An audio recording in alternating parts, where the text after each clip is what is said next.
We are continuing to follow reaction to a devastating fire at the Notre Dame Cathedral in Paris. We spoke with an American in France with local ties, and she watched in shock as the historic cathedral burned. Cequyna Moore happens to have a background in historic preservation.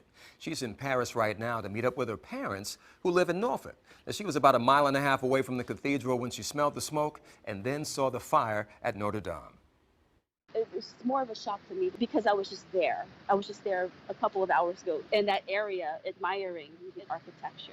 And just to see that happen and during Holy Week. Cequyna Moore studies historic architecture and preservation for a living. And to witness centuries of history burned to the ground. It is heartbreaking to see that, and also knowing that there might be some relics that are in danger of being lost. Moore lives in New York, and yes, she is aware of terrorism in the States and in France. I wasn't nervous. I work in Lower Manhattan near the World Trade Center.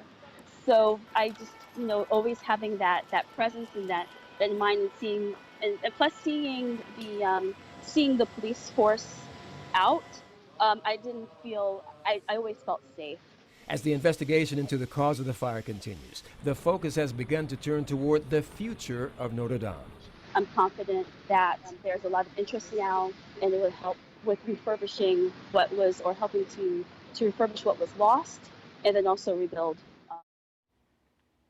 Cequyna Moore's parents are retired Naval Officer J.J. Moore, who also is a talented wood carver that we featured recently here on Wavy News 10, and her mother, Valencia Moore, is an administrator in Norfolk Public Schools. Officials are investigating the fire as an accident. French President Emmanuel Macron promises to rebuild the landmark and says he is seeking international help to restore it.